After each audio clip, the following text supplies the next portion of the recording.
This is where the county dug into private property, quote, to drain water off.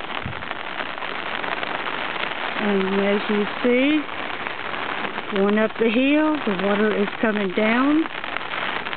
And it has cut across the road again.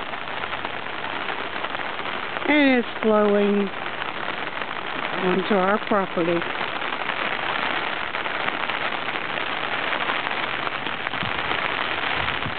As you can see, they stopped with the rock. Where they stopped with the rock, they cut loose.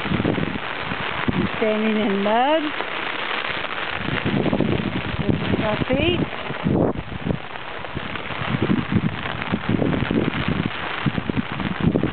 And there goes the water.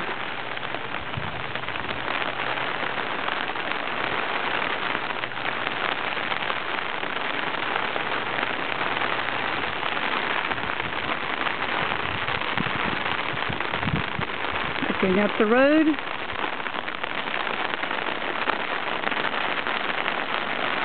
No road left up there. It has totally eroded away.